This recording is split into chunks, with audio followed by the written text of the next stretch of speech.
میں دبئی میں نوکر تھا۔ مالکن نے ایک رات مجھے 50,000 درہم کی آفر کی۔ مالکن شادی شدہ تھی۔ بولی ایک رات تم میرے گھر پر رک جاؤ۔ آنکھوں میں بڑے خواب سجا کر دبئی گیا تھا۔ سوچا ایک رات کی ہی بات ہے، پیسہ کم بخت چیز ہی ایسی ہے، میں مان گیا۔ مگر اس رات میرے ہوش اڑ گئے جب مالکن نے میرا نام نوید ہے، میں 25 سال کا ایک نوجوان لڑکا تھا۔ اپنے حالات سے تنگ آ کر میں دبئی نوکری کرنے آیا تھا۔ آنکھوں میں بڑے بڑے خواب سجا رکھے تھے، مگر قسمت میرے ساتھ کیا کھیل کھیلنے والی تھی اس بات سے میں بالکل بے خبر تھا۔ جو خواب ہم پاکستانیوں کو دکھا کر دبئی بھیجا جاتا ہے وہ جھوٹے ہوتے ہیں۔ مجھ سے بھی ایسے ہی جھوٹ بولے گئے تھے کہ دبئی جاتے ہی نوکری مل جائے گی، لاکھوں کماؤ گے، گھر کے حالات بہتر ہو جائیں گے۔ لیکن یہاں پر معلوم ہوا کہ روزی روٹی کمانا کتنا مشکل ہے۔ میں نے نوکری کے لیے دن رات کوشش شروع کی، لیکن مجھے کہیں بھی نوکری نہیں مل رہی تھی۔ اب تو میرے یہ حالات تھے کہ کئی دن مجھے فاقے کرنے پڑتے۔ میری حالت ایسی ہو چکی تھی کہ یوں لگتا تھا جیسے ابھی مر جاؤں گا۔ اس بھوک سے نڈھال ایک فٹ پاتھ پر بیٹھا تھا جہاں میرے جیسے اور بھی کئی نوجوان بھیک مانگنے کے لیے چکر میں بیٹھے تھے۔ ایک مرد ہوتے ہوئے میری برداشت جواب دے چکی تھی۔ میں رو پڑا۔ میں نے کہا یا اللہ تو ہی میری مدد کر، میری بھی مشکل کو آسان کر دے۔ میں بے حد پریشان تھا اور دل کی گہرائیوں سے دعا کر رہا تھا کہ اللہ میری مشکل کو آسان کرے۔ میرے آنسو رکنے کا نام نہیں لے رہے تھے۔ یہ میری بے بسی کی انتہا تھی کہ اچانک میں نے اپنے کندھے پر کسی کے ہاتھ کا دباؤ محسوس کیا۔ میں بے ساختہ پلٹا اور دیکھا ایک عورت جو برقع پہنے ہوئی تھی میرے سامنے کھڑی تھی۔ اس نے اپنی جیب سے 2 درہم نکالے اور میری طرف بڑھاتے ہوئے کہا یہ رکھ لو۔ پہلے تو میں کچھ کہہ نہ سکا، لیکن جیسے ہی میں نے وہ رقم لی وہ فوراً وہاں سے چلی گئی۔ میں نے اللہ کا شکر ادا کیا اور فوری طور پر جا کر کچھ کھانے کے لیے خریدا۔ اس وقت وہ 2 درہم میرے لیے کسی خزانے سے کم نہ تھے۔ 2 دن بعد میں اسی جگہ بیٹھا ہوا تھا جہاں میں روزانہ بیٹھا کرتا تھا۔ نوکری کی تلاش میں اب بھی ناکام تھا اور زندگی کی مشکلات وہیں تھیں۔ لیکن حیرت کی بات یہ تھی کہ وہی عورت پھر میرے پاس آئی۔ وہ خاموشی سے میرے قریب آئی اور کچھ دیر کھڑی رہی۔ میرے پاس پیسے ختم ہو چکے تھے۔ وہ عورت میرے سامنے آ کر بیٹھ گئی۔ اس عورت کو دیکھ کر ٹھٹک گیا۔ وہ مسلسل مجھے دیکھے جا رہی تھی، پھر کہنے لگی کہ کیا تمہیں اور پیسوں کی ضرورت ہے؟ میں نے کہا ضرورت تو ہے، لیکن میں یوں مانگ کر اپنا گزارا نہیں کرنا چاہتا۔ میں چاہتا ہوں کہ مجھے کوئی نوکری مل جائے۔ وہ کہنے لگی اگر تم میری ایک بات مان لو تو میں تمہیں مالا مال کر دوں گی۔ میں نے کہا ایسی بھی کون سی بات ہے؟ وہ کہنے لگی کہ مجھ سے بس ایک دن کے لیے نکاح کر لو۔ یہ سن کر میں حیران رہ گیا۔ بھلا اس کو ایسی کون سا مسئلہ بن گیا تھا جو یہ مجھے اس طرح نکاح کرنے کے لیے کہہ رہی تھی؟ مجھے تو لگا تھا کہ وہ مجھے کوئی نوکری دلا دے گی، لیکن جو بات اس نے کہی تھی میرا دماغ سائیں سائیں کرنے لگا تھا، کانوں میں سیٹیاں بجنے لگی تھیں۔ نکاح وہ بھی صرف ایک دن کے لیے؟ میں سمجھ نہیں پا رہا تھا کہ وہ عورت کہنا کیا چاہتی ہے۔ وہ کہنے لگی کہ بس ایک دن کے لیے تم نکاح کر لو، بدلے میں تمہیں 50,000 درہم دوں گی، اور اس کے بعد بھی جب بھی تمہیں پیسوں کی ضرورت ہوگی میں تمہیں دے دیا کروں گی۔ میں تو ابھی تک اس کی بات ہی سوچ رہا تھا کہ وہ کہہ کیا رہی ہے، وہ مجھ سے نکاح کیوں کرنا چاہتی ہے، وہ بھی صرف ایک دن کے لیے۔ میں نے کہا آپ مجھ سے ایک دن کے لیے نکاح کیوں کرنا چاہتی ہیں؟ میں اس کی وجہ جاننا چاہتا ہوں۔ میری بات سن کر وہ مجھے گھورنے لگی، کہنے لگی کہ تم صرف اپنے کام سے کام رکھو، تمہیں پیسوں کی ضرورت ہے اور وہ میں تمہاری پوری کر سکتی ہوں۔ آم کھاؤ پیڑ مت گنو۔ میں خاموش ہو گیا۔ مجھے پیسوں کی تو سخت ضرورت تھی، لیکن مجھے اس بات کی سرے سے سمجھ نہیں آ رہی تھی۔ بہرحال وہ جو بھی کہہ رہی تھی میری عقل سے بالا تر تھا۔ میں نے اسے صاف انکار کر دیا۔ میرا انکار سن کر اس کا چہرہ غصے سے تمتمایا تھا۔ اس نے اپنے پرس سے ایک پرچی نکال لی اور میرے ہاتھ میں تھما دی۔ کہنے لگی اس میں میرے گھر کا پتہ اور فون نمبر لکھا ہے۔ جب بھوک کی شدت ستائے اور فاقے کاٹ کاٹ کے تھک جاؤ تو مجھ سے رابطہ کر لینا۔ یہ کہہ کر وہ چلی گئی۔ میں نے وہ پرچی جیب میں ڈال لی، لیکن میرا اس عورت کے پاس جانے کا کوئی ارادہ نہ تھا۔ میں تو ابھی تک اسی شش و بنچ میں مبتلا تھا کہ اس نے مجھ سے کہا کیا ہے، ایک دن کا نکاح مجھ سے کیوں کرنا چاہتی ہے۔ میں ابھی اسی بارے میں سوچ رہا تھا کہ ایک دھماکہ سا میرے دماغ میں ہوا تھا۔ شاید وہ عورت مجھ سے حلالہ کروانا چاہتی تھی، اس لیے ایک دن کے نکاح کا کہہ رہی تھی۔ ہو سکتا تھا کہ اس کے شوہر نے غصے میں آ کے اسے طلاق دے دی ہو، اس لیے وہ پیسے دے کے حلالہ کروانا چاہتی ہو۔ میں اس عورت کی بات سمجھ چکا تھا، لیکن پھر یہ بھی خیال آنے لگا کہ مجھ ہی سے کیوں حلالہ کروانا چاہتی تھی۔ پھر مجھے اس وقت شدت سے پیسوں کی ضرورت تھی، اس لیے میں نے دماغ میں آنے والے ہر ایک خیال کو جھٹک دیا، کیونکہ میری والدہ کے فون نے تو مجھے پریشان کر کے رکھ دیا تھا۔ میری والدہ کا فون آیا، کہنے لگی کہ تمہارے ابا کو ہارٹ اٹیک ہوا ہے، اگر 2 دن میں ان کا آپریشن نہ ہوا تو انہیں کچھ بھی ہو سکتا ہے۔ میری ماں بری طرح سے روئے جا رہی تھی۔ میں اکلوتا بیٹا تھا، 2 ماہ سے میں نے نہ تو خرچہ بھیجا تھا اور نہ ہی مجھے یہاں نوکری مل رہی تھی۔ اپنی والدہ کی بات سن کر میں بہت پریشان ہو گیا تھا۔ میں نے انہیں تسلی تو دے دی تھی، لیکن میں جانتا تھا کہ میرے ہاتھ میں کوئی نوکری نہیں ہے اور نہ ہی مجھے کوئی پیسے دے گا، تو میری عقل نے کام کرنا چھوڑ دیا تھا۔ اس وقت تو یہی تھا کہ کچھ بھی کوئی بھی کام مل جائے اور میں اپنے والدین کو پیسے دے دوں۔ نہ جانے کیوں، لیکن میں نے جیب سے پرچی نکالی اور اس عورت کے پتے پر پہنچ گیا اور بنگلے کے دروازے پر دستک دی تو چوکیدار نے دروازہ کھولا۔ کہنے لگا، کس سے ملنا ہے؟ اس پرچی پر اس عورت کا نام لکھا تھا۔ میں نے کہا کہ مجھے آئمہ میڈم سے ملنا ہے۔ اس نے مجھے سر سے پیر تک دیکھا، کہنے لگا کہ یہاں رکو، میں پوچھتا ہوں۔ پھر اس نے میرا نام پوچھا اور اندر چلا گیا۔ تھوڑی دیر بعد مجھے حیرت کا جھٹکا اس وقت لگا جب چوکیدار کے ساتھ عربی عورت بھی باہر تک آئی تھی۔ مجھے دیکھ کر تو اس کے چہرے پر رونق آ گئی تھی۔ کہنے لگی، آؤ اندر آؤ، مجھے پتا تھا کہ تم ضرور آؤ گے۔ میں اس عورت کی ہمراہی میں اس کی خوبصورت سے بنگلے میں داخل ہوا تھا۔ وہ مجھے لانچ میں لے گئی۔ پورا لانچ خالی تھا، اس وقت کوئی بھی موجود نہ تھا۔ پھر اس نے اپنی ملازمہ کو آواز دے کر کہا کہ صاحب کے لیے جوس لے کر آؤ۔ پھر مجھے کہنے لگی کہ مجھے پتا تھا تم ضرور آؤ گے۔ میں نے کہا، مجھے آپ کی شرط منظور ہے۔ میرا یہ کہنا تھا کہ وہ کہکا لگا کر ہنسنے لگی۔ پھر پوچھنے لگی کہ تم نے کچھ کھایا ہے؟ میں نے نفی میں سر ہلا دیا۔ وہ میری بے بسی اور مجبوری کو جانتی تھی، اس لیے اس نے فوراً سے کھانا منگوایا۔ میں نے بامشکل ہی کھانا کھایا تھا، حالانکہ میں 2 دن سے بھوکا بھی تھا، لیکن اپنی والدہ کی بات سن کر تو جیسے میری بھوک ختم ہو چکی تھی۔ کھانا کھانے کے بعد مجھ سے کہنے لگی کہ 2 دن پہلے تو تم مجھ سے صاف انکار کر چکے تھے، پھر 2 دن میں ایسا کیا ہو گیا کہ تم بھاگے چلے آئے؟ میری آنکھوں سے آنسو رواں تھے۔ ایک مرد ہوتے ہوئے بھی میں ہمت کھو چکا تھا۔ میں نے اپنے والد کے بارے میں بتایا۔ اس نے مجھے فوراً سے پیسے دیے۔ کہنے لگی کہ صبح ہوتے ہی پہلے تم یہ پیسے اپنے والدین کو پاکستان بھجوا دو، نکاح ہم شام کو کر لیں گے۔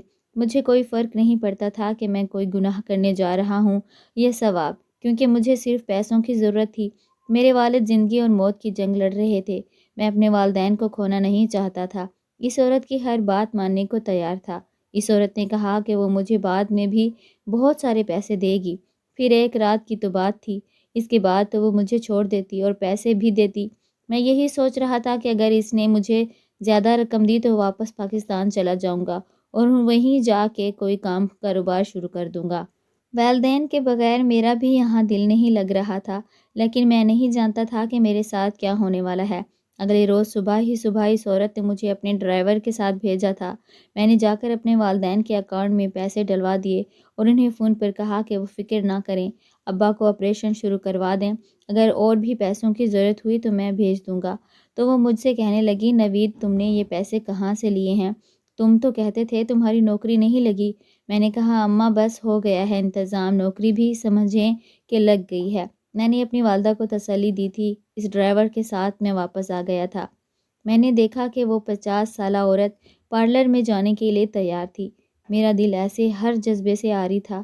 میں اس کے بارے میں کچھ بھی نہیں جانتا تھا۔ میں یہ جانتا تھا کہ وہ مجھ سے بس ایک رات کے لیے ہی نکاح کرنا چاہتی ہے اور اس کے بدلے مجھے ٹھیک ٹھاک پیسے بھی دینے کو تیار ہے۔ نہ تو مجھے اس کے بنگلے میں کوئی مرد ایسا نظر آیا جسے میں یہ سمجھ سکتا کہ اس کا شوہر بھی وہاں موجود ہے اور وہ مجھ سے حلالہ کروانا چاہتی ہے۔ میرے لیے وہ عورت اب تک ایک پہیلی تھی جس کے بارے میں کچھ بھی نہیں جانتا تھا۔ شام تک جیسے جیسے نکاح کا وقت قریب ہو رہا تھا، میرا دل بے چین تھا۔ نکاح میری دلی خواہش نہیں تھی، میری مجبوری تھی، لیکن نہ جانے کیوں مجھے کسی گڑبڑ کا احساس ہو رہا تھا۔ میری چھٹی حس بہت زیادہ تھی جو مجھے اس وقت کسی انہونی کا احساس دلا رہی تھی۔ بہرحال میں پیسے لے چکا تھا، اس لیے انکار نہیں کر سکتا تھا، سوال ہی نہیں پیدا ہوتا تھا۔ میں نے اس عورت سے نکاح کر لیا۔ وہ بہت خوش تھی، لیکن حیرت مجھے اس وقت ہوئی جب میں کمرے میں گیا تو وہ دلہن کے لباس میں نہ تھی، بلکہ بڑا بے باک سا آرام دہ سا لباس پہنا ہوا تھا۔ یہ جانتے ہوئے بھی کہ وہ میری بیوی ہے، مگر اس کے باوجود میری نظریں اس کے وجود سے ہٹ چکی تھیں۔ میں سٹ پٹا کر اس کو دیکھنے لگا۔ وہ ڈریسنگ ٹیبل کے سامنے کھڑی تھی اور اپنے بالوں کو شانوں پر لٹکائے بالوں میں برش کر رہی تھی۔ مجھے دیکھتے ہی اس کے چہرے پر مسکراہٹ سی پھیل گئی۔ پھر کہنے لگی کہ وہاں کیوں کھڑے ہو، آؤ بیٹھو، یہ تمہارا ہی تو کمرہ ہے، اب سے تمہیں یہی رہنا ہے۔ میں نہ چاہتے ہوئے بھی چلتا آیا اور بستر پر بیٹھ گیا۔ اس کے چہرے پر تو روایتی دیکھنے والی وہ روپ بھی نہ تھا، نہ ہی وہ مجھے دلہن کی طرح تیار ملی تھی، بلکہ بالوں میں برش کر کے بستر کی دوسری جانب آ کر بیٹھ گئی۔ پھر کہنے لگی کہ کل کچھ مہمان تم سے ملنے کے لیے آئیں گے، ان کے ساتھ اچھے سے پیش آنا، وہ بڑے ہی خاص لوگ ہیں اور میرے شوہر سے ملنا چاہتی ہیں۔ مجھے تھوڑا ہچکچاہٹ سی ہوئی۔ میں سے کہنے لگا کہ کہاں میں غریب سا عام لڑکا، مجھے ڈھنگ سے بات کرنا بھی نہیں آتا، میرے منہ میں تو زبان نہ ہونے کے برابر ہے، پھر بھلا میں ان بڑے لوگوں کے سامنے کوئی بات کر سکوں گا؟ یہ سن کر آئمہ کے چہرے پر مسکراہٹ گہری ہو گئی۔ کہنے لگی کہ تم اس کی فکر مت کرو، اس کا علاج بھی میرے پاس ہے۔ تبھی اس نے اپنی سائڈ ٹیبل کی دراز سے ایک ڈبیا نکالی اور ایک چھوٹی سی گولی نکال کر مجھے دے دی۔ کہنے لگی کہ یہ کھا لو۔ میں حیرت سے پرسوچ دوائی کو دیکھنے لگا۔ کہنے لگا کہ یہ کس لیے ہے، مجھے تو کوئی بیماری نہیں ہے۔ وہ کہنے لگی کہ اس کو کھانے سے خود اعتمادی آتی ہے۔ اس کے بعد سنی تو میں بڑا حیران ہوا، مگر یوں انکار بھی نہیں کر سکتا تھا۔ میں نے فوراً وہ گولی لی اور پانی کے ساتھ نگل لی۔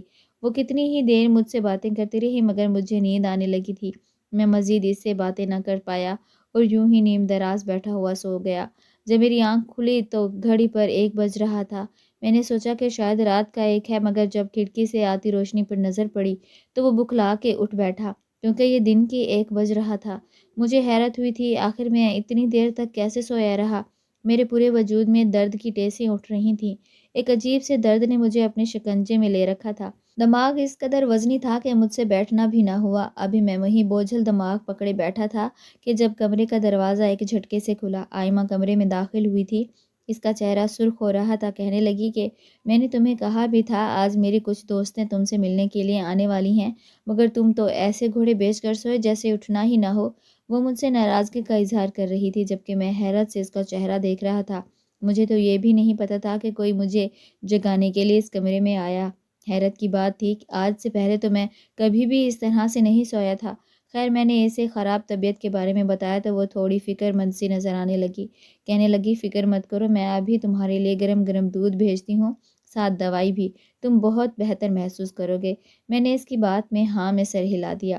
کچھ دیر بعد ملازمہ میرے لیے دوائی لے کر آئی، جسے کھاتے ہی ایک مرتبہ پھر مجھے نیند سی آنے لگی۔ میں اپنے بستر پر لیٹا تھا، مگر اس کے باوجود مجھے ہر منظر دھندلا نظر آ رہا تھا۔ ایسا لگ رہا تھا جیسے میں نے نشہ کھا رکھا ہو۔ مجھے چکر اور جی متلانے لگا تھا۔ میں دوبارہ بستر پر گر چکا تھا۔ اس کے بعد میں کتنی دیر نیند کی وادیوں میں گم رہا، مجھے کچھ خبر نہ ہوئی۔ جب میری آنکھ کھلی تو میں لحاف میں لیٹا ہوا تھا، جبکہ میری بیوی آئمہ میرے پہلو میں ہی لیٹی تھی۔ میں فوراً ہڑبڑا کر اٹھ بیٹھا، مگر چکر اس قدر شدید تھے کہ میرا ہاتھ سائڈ ٹیبل پر رکھے ہوئے لیمپ سے لگا اور وہ گر کر ٹوٹ گیا۔ شور کی آواز سے آئمہ اٹھ چکی تھی۔ وہ پریشانی سے میری جانب دیکھنے لگی اور مجھے پکڑ کر دوبارہ بستر پر بٹھا دیا۔ میں اسے اپنی حالت کے بارے میں بتانے لگا۔ آج سے پہلے میرے ساتھ ایسا کبھی بھی نہیں ہوا تھا، مگر وہ کہنے لگی فکر مت کرو، اکثر ایسا ہو جاتا ہے۔ اس نے مجھ سے جو وعدہ کیا تھا وہ مجھ سے پیسے دے چکی تھی، اس لیے میں یہاں سے بھاگنا بھی نہیں چاہتا تھا، کیونکہ میں اپنے وعدے سے پھرنا نہیں چاہتا تھا، مگر میری طبیعت اس قدر خراب ہو چکی تھی کہ میں 2 قدم بھی ٹھیک سے چل نہیں پاتا تھا۔ آئمہ کہنے لگی کہ طلاق کا کیا ہے، وہ تو تم مجھے دے ہی دو گے، مگر پہلے اپنی طبیعت کچھ ٹھیک کر لو، ایسے گرتے پڑتے تو تم اب پاکستان واپس نہیں جا سکتے۔ وہ تو بڑی ہی اچھی تھی، میرا بہت خیال رکھنے والی تھی۔ میں بھی وہیں رک گیا۔ مجھے اپنا وجود تپتا ہوا محسوس ہو رہا تھا۔ ایسے لگ رہا تھا جیسے کسی نے دہکتی ہوئی آگ پہ رکھ دیا ہو۔ نہ جانے میری ایسی حالت کیوں ہو رہی تھی۔ مجھے اٹھتے ہوئے کچھ ہی دیر ہوئی تھی کہ جب دوبارہ میری 1 دن کی بننے والی بیوی نے مجھے کھانے کے ساتھ دوا دی کہ یہ کھا لو، تمہاری طبیعت بہتر ہو جائے گی۔ حیرت کی بات تھی کہ یہ وہی گولی تھی جو بار بار مجھے وہ دے رہی تھی۔ یہی گولی اس نے مجھے اس رات کو کھانے کے لیے دی تھی، جبکہ دوسری دفعہ وہ گولی طبیعت خراب کی وجہ سے دی تھی، اور ایک مرتبہ پھر وہی گولی مجھے کھلا رہی تھی۔ اس وقت جب میں نے گولی کھائی تو ایک مرتبہ پھر مجھے نیند غالب آنے لگی۔ یہ بات میرے لیے بڑی ہی پریشان کن تھی۔ اس وقت تو میں سو گیا، لیکن جب مجھے ہوش آیا دوبارہ گھنٹے بیت چکے تھے۔ میں نے نوٹ کیا تھا کہ وہ مجھے جب بھی کچھ کھلاتی ہے میں بے ہوشیوں کی طرح سو جاتا ہوں۔ کچھ نہ کچھ تو گڑبڑ ضرور تھی، کہیں سے میرے ساتھ کچھ غلط تو نہیں کر رہی تھی۔ نہ ہی سوچوں میں گم تھا، میری صحت تو دن بدن گرتی ہی چلی جا رہی تھی۔ وہیں میرا چہرہ بھی زرد ہو چکا تھا، کوئی بھی پہچان نہیں سکتا تھا کہ میں وہی خوبصورت پرکشش سا نوجوان ہوں۔ چند ہی روز میں ایسا ہو گیا جیسے چاند کو گرہن لگ جائے۔ اس رات جب میرا لیٹا اور بیوی نے مجھے وہ گولی کھانے کو دی تو میں نے وہ گولی اپنی زبان کے نیچے رکھی، مگر حلق میں نہ نکلی۔ وہ رکھنے کے بعد میں جان بوجھ کر سونے کا ناٹک کرنے لگا اور پھر اپنے بستر پر آ کر لیٹ گیا۔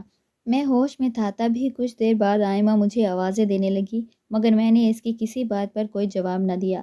جب اسے یہ کنفرم ہو گیا کہ میں بے ہوش ہو چکا ہوں، اس نے کمرے میں ایک عورت کو بلوا دیا تھا۔ اس کی آواز میرے کان تک پہنچی، میرے ہوش اڑ چکے تھے۔ وہ کہنے لگی کہ میڈم جی، میں ماں تو بن جاؤں گی، خدا نخواستہ اگر اس سے بھی مجھے اولاد نہ ہوئی تو میرا گھر برباد ہو جائے گا۔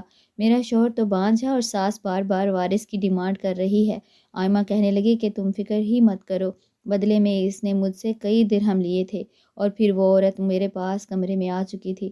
میرے تو وہم و گمان میں بھی نہیں تھا کہ عورت میرے ساتھ اس طرح کا سلوک کرے گی، میرا جسم بیچ رہی تھی۔ جن خواتین کے شوہر بانجھ تھے انہیں یہ یہاں بلا رہی تھی، وہ میرے ساتھ غلط رشتہ قائم کر کے حاملہ ہو رہی تھیں۔